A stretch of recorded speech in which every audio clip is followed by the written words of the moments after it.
उद्देश्य गलत हो गया। फिर आप मांगने जा रहे हैं, और मांगने कौन जाता है? भिखारी।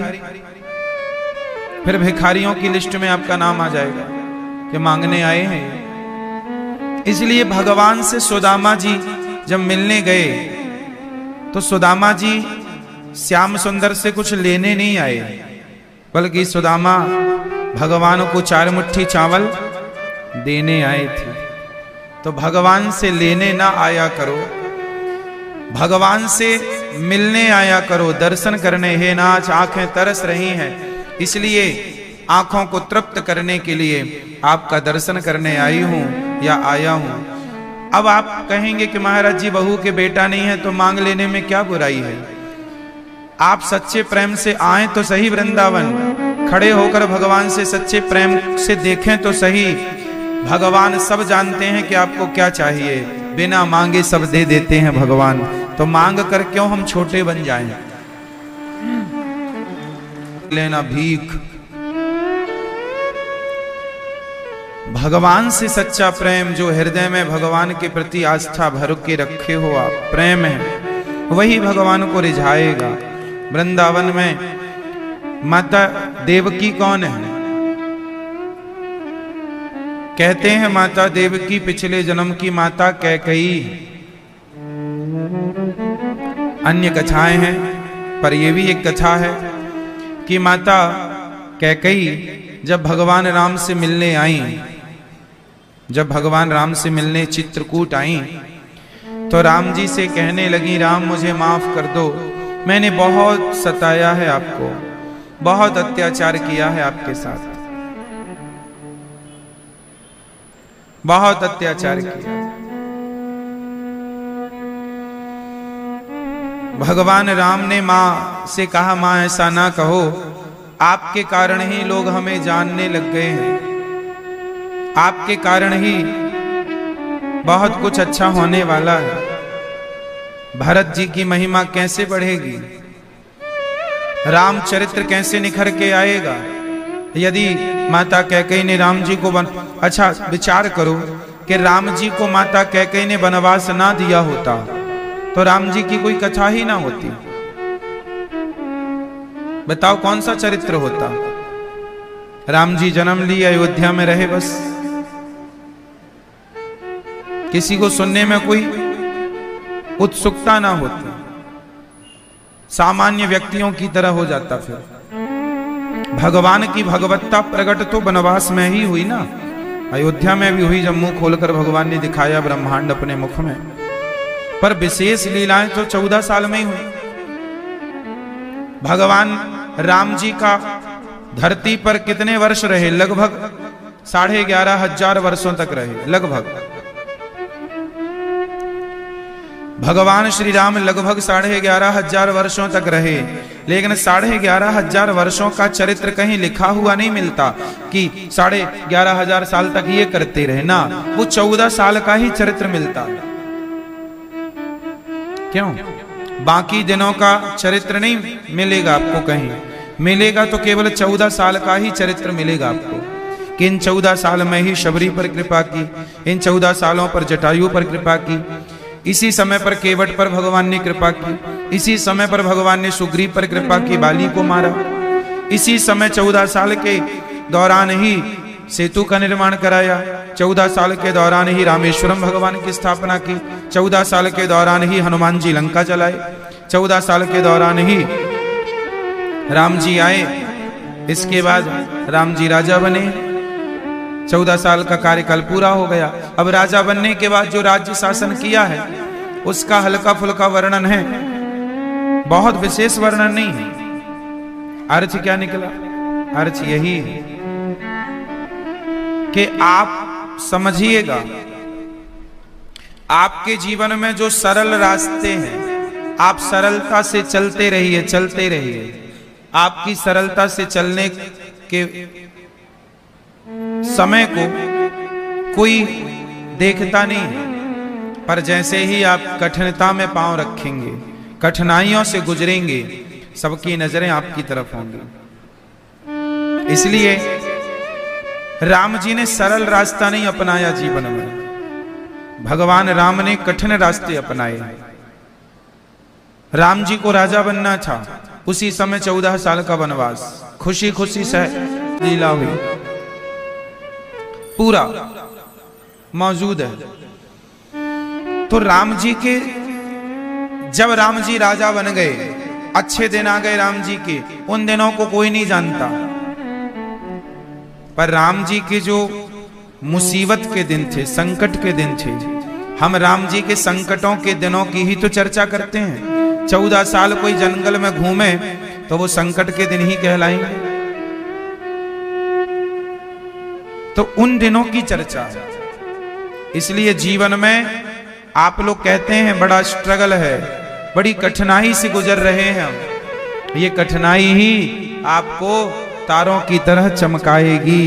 ये कठिनाई से गुजरते रहिएगा, ये वक्त भी गुजर जाएगा। और कठिनाइयों में हिम्मत ना हारिए, भगवान को ना विसारिए, जीत होगी आपकी। इसलिए राम जी ने सरल रास्ते ना अपनाकर कठिन रास्ते अपनाए हैं। इसलिए हमें भी थोड़ा कठिनाई जीवन में आए तो हिम्मत नहीं हारना चाहिए। उस कठिनाई का डट करके क्या करना चाहिए? सामना। जिसके जीवन में कोई कठिनाई नहीं है,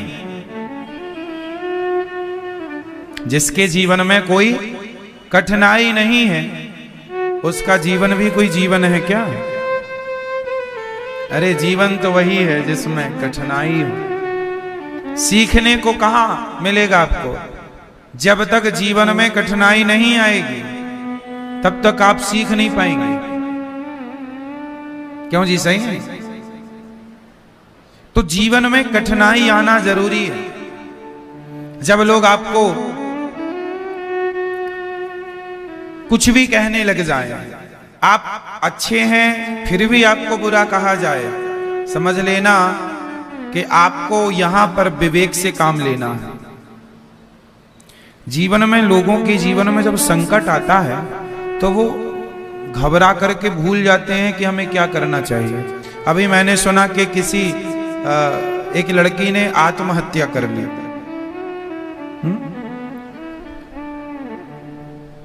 कोई फिल्मी स्टार हैं, उन्होंने आत्महत्या कर ली।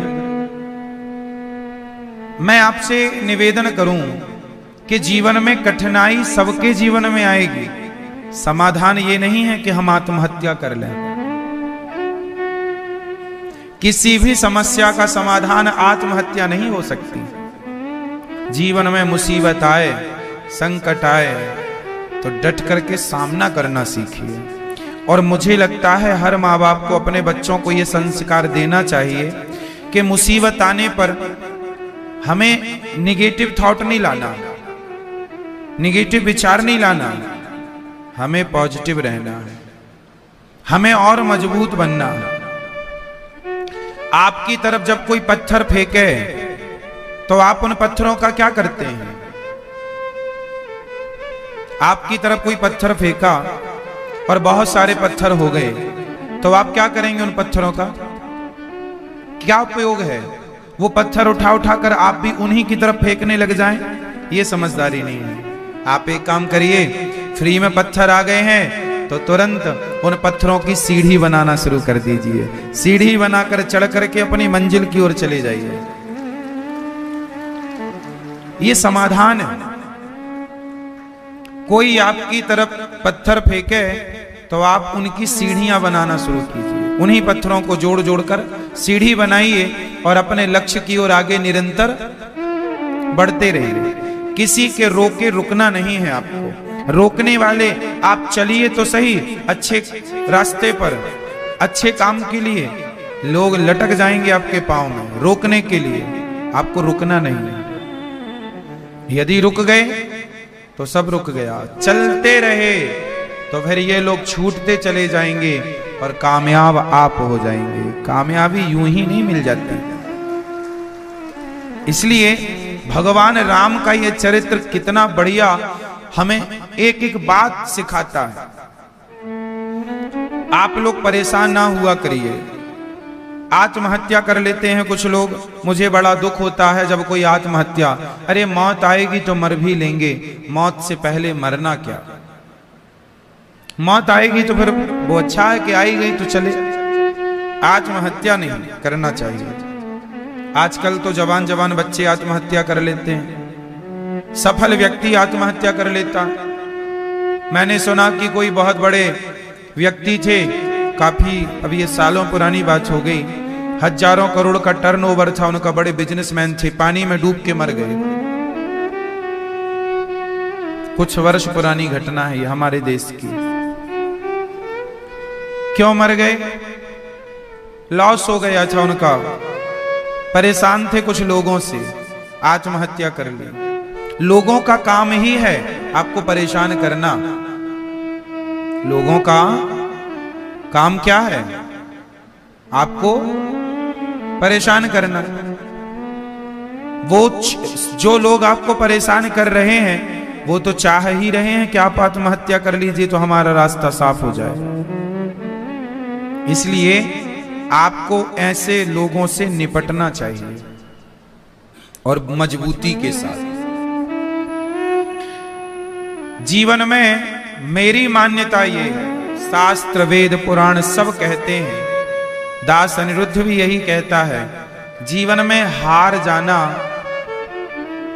हार मान लेना उससे अच्छा है कि 100 बार हार कर भी 101वीं बार जीतने का प्रयास करते रहना चाहिए। हार मान लेना इससे अच्छा है कि आप जीतने का प्रयास मरते दम तक मर गए, वो अलग विषय हो गया। ये पॉजिटिविटी है, जीवन जीना है। तो आज का जीवन भी चुनौतियों से भरा हुआ है, सबका, एक का नहीं, हर व्यक्ति के जीवन में एक चुनौती है, कंपटीशन है। हर फील्ड में कंपटीशन है। आप बिजनेस करिए उसमें भी कंपटीशन मिल जाएगा। आप दुकान डाल लीजिए किराने की, आपको देख के बगल वाला भी डाल लेगा। आप कपड़ों की दुकान डाल लीजिए, बगल वाला भी सोचेगा इसकी अच्छी चल रही है, हमारी भी चलेगी। पहले नहीं डाला अब डाल रहा है। क्यों? कंपटीशन है। कोई नहीं चाहता कि आप ठीक ठीक आगे बढ़ते रहें। इसलिए आपको क्या करना चाहिए? आप अपने रास्ते पर ये परवाह किए बिना कि कौन क्या कर रहा है, आपके भाग्य का आपको मिलता रहेगा, उसके भाग्य का उसको मिलता रहेगा। ये सत्य है, प्रत्येक प्राणी अपने अपने भाग्य का ही खाता है और उतना ही खाता है जितना कि उसके भाग्य में सुनिश्चित है। आप लोग वृंदावन क्यों आए हैं बताइए? क्योंकि यहां इतने दिनों का आपके नाम का दाना पानी है। जितने दिन का दाना पानी आपका वृंदावन में भी आपके नाम की रोटियां हैं, आप आ गए खाने के लिए। आपके नाम का पानी यहां है, आप आ गए पीने के लिए। जितने दिन दाना पानी होगा उतना खाएंगे, उसके बाद वहां जाएंगे जहां आगे का दाना पानी निश्चित होगा। क्यों जी? सही है। तो इस संसार में प्रत्येक व्यक्ति क्या खाता है? आपके सामने 56 भोग रख दिए जाएं। कई बार ऐसा होता है कि भूख भी बहुत ज्यादा होती है, सामने 56 भोग भी रखा हो, पर हम खा नहीं पाते। अचानक कुछ ऐसा हो जाता है, काम आ जाता है कि थाली छोड़कर जानी पड़ती है। क्या ऐसा कभी हुआ आपके साथ? भूख भी है, भोजन भी है, पर नहीं खा पाए। क्यों नहीं खा पाए? कारण ये नहीं है कि काम आ गया, काम आ गया तो ठीक है, पर यह विशेष कारण है कि वो आपके नाम का भोजन था ही नहीं, इसलिए कारण कुछ और बन गया, वो आपको मिला ही नहीं। फिर क्या मिलेगा आपको? वो मिलेगा जो आपके नाम का था।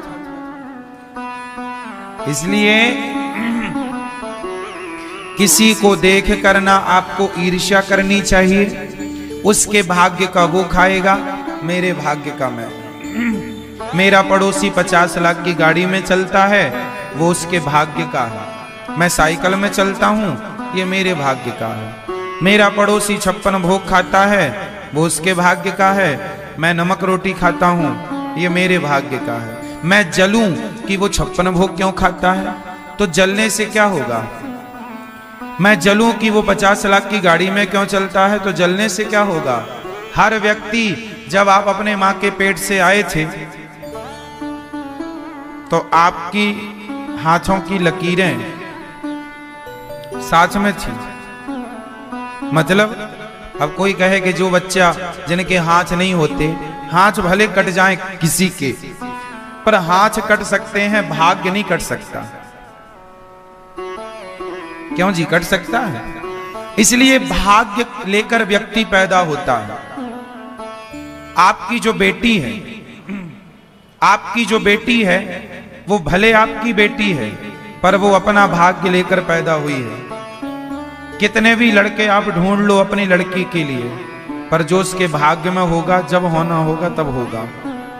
उसके बाप कितना भी अपनी बेटी को धन दौलत दे दे, लेकिन उसके भाग्य में दुख है तो दुख उसे उठाना पड़ेगा, और सुख है सुख उठाना पड़ेगा। बाप अपने बेटे को कितना भी धन दे दे, करोड़ों की संपत्ति दे डाले, लेकिन उसके भाग्य का सुख दुख उसे मिलना है। आपका बेटा भी अपना भाग्य लेके पैदा हुआ है। बोलो मेरी माँ, ये बात सही है। इसलिए ना बेटे की चिंता करनी चाहिए, ना बेटी सुख मिलना है, वो मिलके रहेगा। तुम लाख उपाय कर लो। राम जी वनवास जाएंगे, ये बात दशरथ जी को पहले पता थी। कब पता थी? राम जी वनवास जाएंगे, ये बात दशरथ जी को कब पता थी, आप बताओ। पता है आपको? राम जी के जन्म लेने के पहले पता हो गई थी ये बात। दशरथ जी को यह बात पता हो गई थी कि मेरे 4 बच्चे होंगे, और जिससे मैं ज्यादा प्यार करूंगा, राम से बड़े से, वो मुझे छोड़ के चला जाएगा, उसके वियोग में मुझे मरना पड़ेगा। ये सब कुछ दशरथ जी को पता था, सब पता था, फिर भी टाल पाए क्या? होनी टाल सके? जवाब दो। सब पता था, फिर भी क्या होनी टाल सके? मैया, फिर आपको भी पता हो जाए कि कल आपके साथ क्या होना है, पता हो जाएगा, फिर भी आप होनी नहीं टाल सकते। दशरथ जी को पता था। वशिष्ठ जी ने जन्म के पहले ही बता दिया था। एक बार दशरथ जी गए थे गुरु जी के पास। गुरु जी बताइए हमारे भाग्य में क्या क्या है, आप तो सर्वज्ञ हैं, त्रिकालदर्शी। वशिष्ठ जी ने कहा। वहां सुमंत्र जी भी खड़े थे। दशरथ जी से पूछा, दशरथ जी ने पूछा कि मेरे भाग्य का क्या है, बेटा बेटा होगा कि नहीं, बुढ़ापा आ गया, मेरे बाल बाल सब पक रहे हैं। बस वशिष्ठ जी ने कहा, दशरथ जी आपके 4 बच्चे होंगे, यज्ञ करने से होगा, और बच्चे होंगे, फिर आप जब राजा बनाने का संकल्प लेंगे अपने बड़े पुत्र को, तो आपकी पत्नी कैकेयी के कहने से उन्हें वनवास हो जाएगा, और आप उनके वियोग में तड़प तड़प के मरेंगे। सब बताया था, उन्हें सब पता था। जो होना है होके रहेगा, आप लाख प्रयास कर लो, होनी कोई ना टाल पाया। इसलिए जीवन बहुत आनंद से जिया करो मेरी माँ।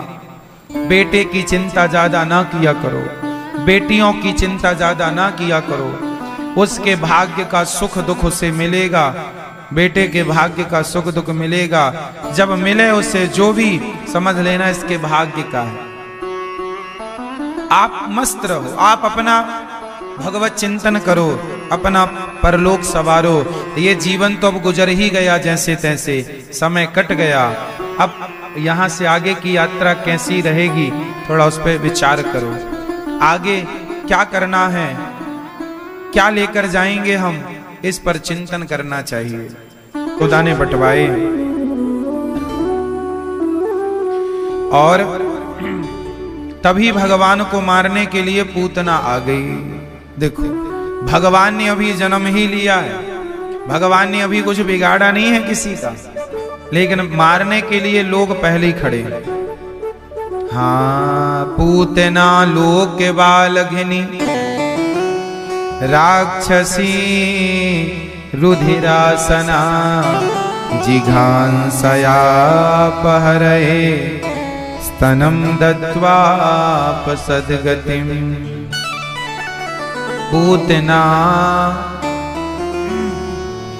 पूतना मौसी चल पड़ी मारने। क्या, कैसे मारेंगी?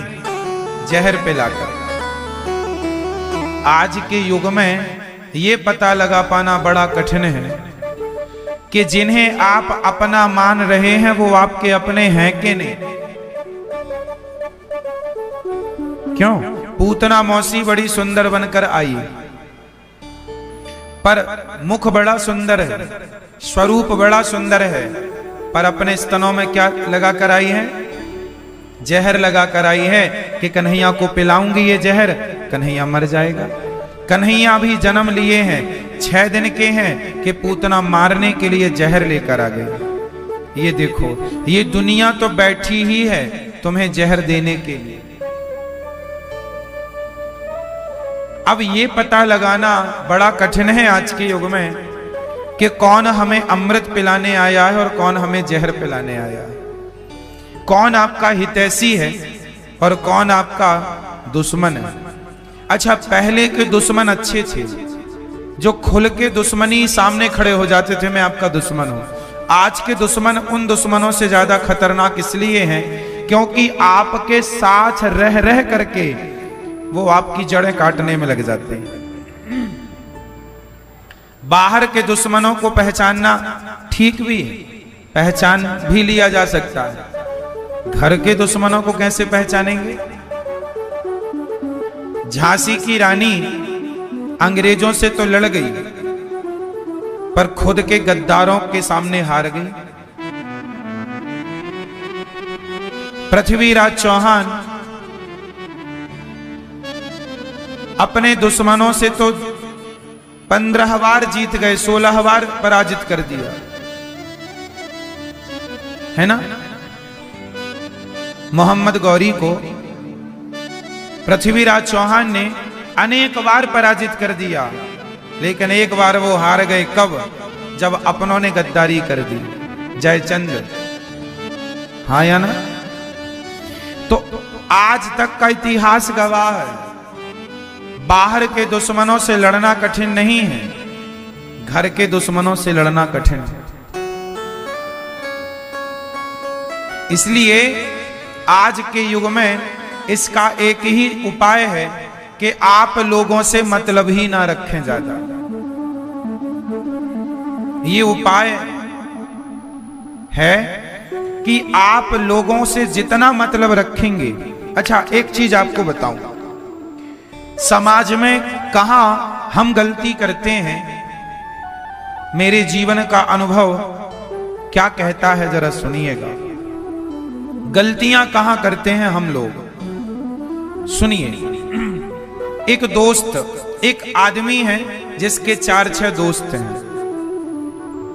4-6 दोस्त साथ में बैठ के चाय पीते हैं, साथ में ही खाते पीते हैं और साथ में अधिक समय गुजारते हैं। तभी क्या हुआ, उन 4 दोस्तों में जो एक दोस्त था वो सोचा कि अपने दोस्तों के साथ में व्यर्थ में समय गुजारता हूं, कभी यहां घूम रहा हूं, कभी यहां चाय पी रहा हूं, कभी यहां, तो समय व्यर्थ जा रहा है। तो एक दोस्त ने सोचा क्यों ना मैं अपना खुद का बिजनेस शुरू कर दूं, क्यों ना मैं अपना खुद का कुछ काम शुरू कर दूं। तो एक ने काम स्टार्ट किया, अपना कुछ बिजनेस, और वो उसमें आगे बढ़ने लगा। जब वो आगे बढ़ने लगा तो उसके जो 3 दोस्त थे, अब उन तीनों को लगा यार ये तो हमसे बहुत आगे चला गया। फिर वो 3 कौन हो गए? वही 3 हो गए उसके सबसे बड़े। वही 3 दुश्मन कहीं बाजार से लाने नहीं पड़ते कि चलो भैया तुम हमसे दुश्मनी करो। दुश्मन हमें कहीं बाजार से लाने नहीं पड़ते। आप वो एक लड़का, एक व्यक्ति जो सफल हो गया तो उसके अपने वो दोस्त, वो 3 बन गए दुश्मन, और वह उसको खींचने लगे कि हम जैसे हैं तुम भी ऐसी रहो हमारी तरह। कहां आगे जा रहे हो, है ना? तुम भी हमारी तरह रहो। तो समाज में आप ये गलती करते हैं कि आप पहले ज्यादा किसी को मुंह लगा लेते हैं, फिर वही लोग जिनके साथ आप उठते बैठते थे वही लोग आपकी बुराई करने लग जाते हैं, वही आपको उलझाने लग जाते हैं, वही आप पर मिथ्या आरोप लगाने लग जाते हैं। इसलिए कहा करता हूं कि समाज में ज्यादा लोगों के बीच में उठना बैठना भी बुरा है। 4 जगह उठे बैठेंगे 4 बातें होंगी। 4 बातों, आप किसी को अपने घर बुलाइए, आप एक बहुत बड़ा घर बनाइए, आप बहुत कामयाब हो जाइए, तो आप जिनको अपने घर बुलाएंगे तो जो आपके घर आएंगे, आप शादी में बुलाइए, बच्चे के जन्मदिन में बुलाइए, किसी को समाज को आप बुलाते हैं, सब लोग आते हैं। तो सब लोग आते हैं तो जरूरी नहीं है कि बहुत लोग आपको आशीर्वाद देने ही आए हैं। कुछ लोग आपका वैभव देखकर ईर्ष्या पाल ले, अरे इनके पास इतना है, अरे तो इतनी तरक्की कर गए। वो आपसे मिलेंगे, आपका सब देखेंगे और जाकर के आपसे ईर्ष्या द्वेष चालू कर देंगे। इसलिए ज्यादा लोग उनके साथ उठो बैठो जो सदा भगवान की चर्चा करें। सत्संग किया करो, सत्संग में उठो बैठो, व्यर्थ की प्रपंच पंचायत में ना उलझें, यही सार है ना। ज्यादा प्रपंच में नहीं उलझना चाहिए किसी को, वरना आपका ही नुकसान है, आपके समय का ही नुकसान है।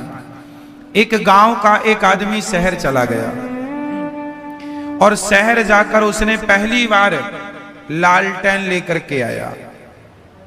क्या लाया? जब लालटेन शुरू चला था तो लालटेन का भी एक क्रेज था। लालटेन जानते हैं आप लोग? लालटेन लेके आया। अब उसने अपने आंगन में लालटेन जलाया, और लालटेन ऐसा होता है कि आंगन में हवा चलती रहे तो भी जलता रहे, क्योंकि कांच का सपोर्ट रहता है उससे। क्यों? अब वो लाया, अब सारे गांव के लोग आए, भैया ये क्या चीज ले आए तुम? हमारा दिया तो हवा में बुझ जाता है, तुम्हारा बुझ नहीं रहा है। अब सारे गांव वाले देखने आए उसकी लालटेन। अब गांव वालों में काना फूसी चालू हो गई, यार भैया अपन सबके घर में अंधेरा है, इसके घर में उजेला, क्या करें कि इसके घर में भी अंधेरा हो जाए। क्या करें कि इसके घर में भी अंधेरा हो जाए। तो गांव के सभी लोगों ने, कुछ लोगों ने जो ईर्ष्या वाले थे, उन लोगों ने प्लान बनाया।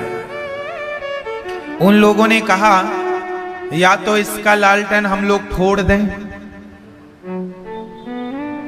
या अच्छा बताइए, एक उपाय हमने बताया, गांव के लोगों ने सोचा, कुछ लोगों ने कि या तो हम इसका लालटेन फोड़ दें तो ये भी हमारी जैसे हो जाएगा फिर से, क्योंकि हमारे घर में अंधकार है, इसके घर में भी अंधकार रहेगा, क्योंकि इसके घर में उजेला है। या तो एक उपाय ये है कि इसका लालटेन फोड़ दिया जाए, या दूसरा उपाय ये है, अब बताओ दूसरा उपाय क्या है? आप लोग बताओ, दूसरा उपाय क्या है?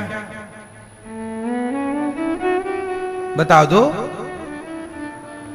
दूसरा उपाय ये है, या अपन लोग भी शहर चलें, और अपन लोग भी एक एक लालटेन लेके आए और अपने घर को भी रोशन कर लें। या तो अपन अपने घर को भी रोशनी से भर लें, या तो इसका भी लालटेन तोड़ डालें। कौन सा उपाय अच्छा है? कि उसका भी घर प्रकाश से भरा रहे और अपना घर भी प्रकाश से भर जाए, रोशनी से भर जाए। इसके लिए क्या करना पड़ेगा? उसकी तरह उसकी टांग पकड़ के खींचने समाधान नहीं है, उसका लालटेन तोड़ देना समाधान नहीं है। आप अपने आप को भी इतना कामयाब बना लो कि आपके घर भी एक लालटेन आए और आपका भी घर प्रकाश से भर जाए। तो जीवन में ये सबक हमें लेना सीखना चाहिए कि हम दूसरों को देखकर जलना बंद करें और अपने को भी उसकी तरह कामयाब बनाएं। अपने को भी हम उसकी तरह कामयाब बनाएं, ना कि उसका पांव पकड़ के खींचे। तो ये सिद्धांत जीवन में आप सब लोगों के काम आएंगे, आपके बच्चों के काम आएंगे। पूतना मौसी जैसे लोग भी समाज में रहते हैं, जो जहर लेकर के चली गईं और भगवान को जहर पिलाना चाह रही हैं, पर भगवान ने पूतना को देखते ही अपनी आंखों को बंद कर लिया है। पूतना मौसी ने अपनी आंखें, बोलो मेरी मां, अपनी आंखें बंद कर ली। पूतना ने अपनी आंखें मूंद ली। अब भगवान कृष्ण ने अपनी आंखें मूंद ली पूतना को देखकर। आज से क्या हुआ? आपके लिए एक मैसेज है, यह मैसेज भगवान से मिल रहा है। भगवान श्री कृष्ण कहना चाहते हैं कि जो लोग आपके लिए जहर लेकर खड़े हों, जो लोग सदा आप के लिए बुरा सोचते हो, ऐसे लोगों को देखकर नेत्र बंद कर लो और अपने को। भगवान ने पूतना को देखना ही बंद कर दिया, नेत्र बंद कर लिए। देखना भी नहीं चाहिए ऐसे लोगों को जिनके मुख में तो राम राम है, बगल में छुरी है। ऐसे लोगों को देखना नहीं चाहिए। आप लोग भी अच्छे लोगों से दोस्ती करना सीखिए, ऐसे लोगों से बचिए। अच्छा, जो आदमी किसी के लिए भी कपट रखता हो, उस आदमी से आप दोस्ती मत कीजिए, क्योंकि वो आदमी जिसके अंदर कपट आज किसी और के लिए है, कल आपके लिए भी तो कपट रख सकता है। ऐसे लोगों से दूरी बनाइए जिनके अंदर कपट हो, जिनका हृदय निष्कपट भाव, जो निष्कपट हैं, जो सच्चे हैं, सीधे हैं, सरल हैं, सहज हैं, ऐसे लोगों से दोस्ती करना सीखिए। भोले हैं, जो अंदर बाहर एक से। भगवान कृष्ण ने नेत्र बंद कर लिए। हम देखना भी ठीक नहीं समझते, क्योंकि पूतना का तन सुंदर है, मन सुंदर नहीं। देखो मैसेज है ये आपके लिए, है ना। भगवान को पूतना ने उठाया और अपना स्तन मुंह में दे दिया। भगवान ने जहर पिया, जहर पीने लग गए भगवान। और जहर पीने के बाद भगवान ने क्या किया? थोड़ा दूध था, दूध पीने लग गए। अब थोड़े से प्राण थे पूतना के, भगवान श्री कृष्ण ने प्राण पीने शुरू कर दिए और प्राण पी करके पूतना को मार दिया भगवान ने। इससे क्या मैसेज मिला? ये कथा ये कहती है कि जीवन में हमें या तो ऐसे लोगों से दूरी बना लेनी चाहिए, दुष्टों से, है ना, या फिर जब वो आपने आंख बंद कर ली, आप, भगवान ने तो पूतना को देखा नहीं, पर पूतना फिर भी पास आ रही है और फिर भी पंगा ले रही है, तो आप अपने आप को इतना स्ट्रांग बनाइए कि आप पहले तो दुष्टों को इग्नोर करें, पर फिर भी वो आपके पास आए तो आप इतने मजबूती से उनके सामने खड़े होइए कि आपसे डरकर वो सदा सदा के लिए चले जाएं। है ना। अपने आप को इतना मजबूत कीजिए। फिर पूतना का भगवान ने प्राणों का पान कर लिया और पूतना जब गई, पूतना के शरीर से चिपके रहे भगवान, वो उड़ती रही, प्राण पिए नीचे गिरी। नंद बाबा कर चुका कर आए, यहां मैया भगवान को उठा कर ले गई और गाय की पूंछ से लाला की नजर उतारती हैं। अब भगवान कंस के यहां से कर चुका कर नंद बाबा जी आए। वसुदेव जी ने कहा कि बड़ा संकट है, गोविंद पर जाइए, समझाया। और यहां पूतना का शरीर नंद बाबा को मिला। कुल्हाड़ी से काट काट करके अनेक चिताएं बनाई, चिताओं पे शरीर रखा, आग लगाई। पूतना के शरीर से दुर्गंध नहीं निकली। क्या निकली? जोर से क्या निकली? सुगंध। क्यों निकली?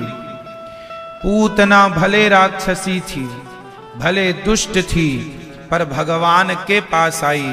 भगवान कहते हैं मेरा भक्त कितना भी बड़ा पापी हो, दुष्ट हो, पर मेरे चरणों में समर्पण कर दे, मैं सारे पापों को क्षमा करके मोक्ष का अधिकारी बना देता हूं। गोस्वामी जी सहित वही जो मेरे सन्मुख होता है, जब जो मेरे सन्मुख होता है, मैं उसे कितना भी बड़ा पापी हो उसका उद्धार कर दिया करता हूं, उसको परम धाम परम गति दे दिया करता हूं। तो मेरे गोविंद, मेरे भगवान परम दयालु हैं। पूतना जैसी पापनी को तार दिया है, तो आप और हम तो पूतना से फिर भी बहुत अच्छे हैं। क्यों मेरी मां? इसलिए पूतना पर कृपा करी है तो हम पर भी कृपा करेंगे कभी ना कभी। ये विश्वास रखिएगा कि भगवान हम सब पर बड़ी कृपा कभी ना कभी जरूर करेंगे। इसलिए तो ठाकुर जी की कृपा हम लोगों को मिलती रहे, उसके लिए सदा आप भगवत चिंतन करते रहा करिए, भगवान को याद करते रहा करिए। भूलू ना हे नाथ, मैं आपको कभी भूलू नहीं। पूतना पर कृपा हुई। अहो वकीयम स्तन काल कोटम जिघांसयापा ययदाप्यसाध्वी लेभे गतिम धात्र्युचितां ततोऽन्यं कंबा दयालुं शरणं व्रजेम। बड़ी कृपा की भगवान ने, न जाने कौन से गुण पर दया निधि रीझ जाते हैं, यही सदग्रंथ कहते हैं, यही हरि भक्त गाते हैं। भगवान बड़े दयालु हैं। कौन से गुण पर किस पर कब रीझ जाएं कोई नहीं जानता। ऐसे परम दयालु भगवान के श्री चरणों में बारंबार नमस्कार करते हैं। बोलिए कृष्ण कन्हैया लाल की जय। जय जय श्री राधे। तो भगवान पूतना पर कृपा करते हैं और करवट बदले तो शकटासुर आया। छकड़े पर जाकर बैठा, भगवान ने शकटासुर पर कृपा की, उसको भी मार गिराया भगवान ने। फिर तृणावर्त आया, तृणावर्त को मारा। बवंडर के रूप में आया, गर्मियों में हवा चलती ना गोल गोल, उसके रूप में आया और भगवान ने तृणावर्त को मार गिराया, मार दिया। तृणावर्त पर कृपा हुई। माता देवकी पिछले बार में ये कैकेयी मां थी, जब माता कैकेयी राम जी से मिलने चित्रकूट गई, राम मुझे माफ कर दो। राम जी ने कहा मां मैं आपको कैसे बताऊं कि मैं आपसे नाराज नहीं हूं मां। कैकेयी मां ने कहा यदि तुम नाराज नहीं हो तो मुझे को वचन दो। हाँ हाँ क्या चाहते हो? एक इच्छा है मेरी, पूरी करोगे? हाँ हाँ जरूर। कैकेयी माँ ने कहा, राम तुम मेरे पुत्र बनकर आना अगले जन्म में। भगवान ने कहा, माँ मैं पुत्र तो बन जाऊंगा पर आपका दूध नहीं पी सकता। इसलिए भगवान ने कैकेयी माँ को देवकी बनाकर भेज दिया। जन्म तो लिया पर दूध ना पिए। दूध किसका पीते हैं? माँ यशोदा का। तो दूध माँ यशोदा का पीते हैं। क्या बताएं भगवान। अच्छा, यहां पर एक छोटी सी कथा और है।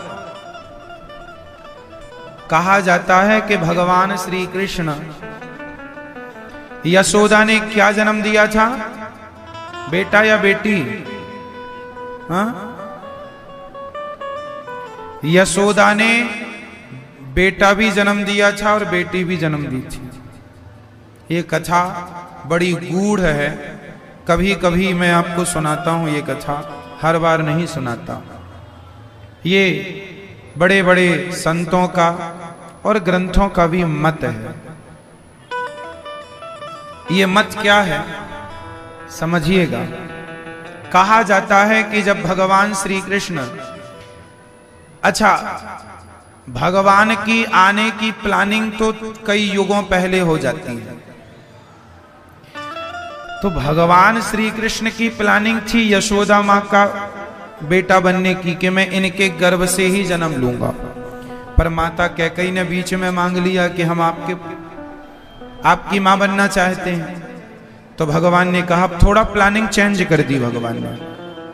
तो प्लानिंग जब चेंज हुई तो क्या हुआ समझिएगा। माता देवकी के यहाँ एक पुत्र हुआ जिन्हें हम कृष्ण कहते हैं, जिन्हें लेकर के वसुदेव जी चले। ये तो आप सब जानते हैं। अब यशोदा की बात बताऊं। माँ यशोदा ने अष्टमी की रात्रि को उन्होंने 2 बच्चों को जन्म दिया था। एक थी वो कन्या जिसे वसुदेव जी ले गए थे,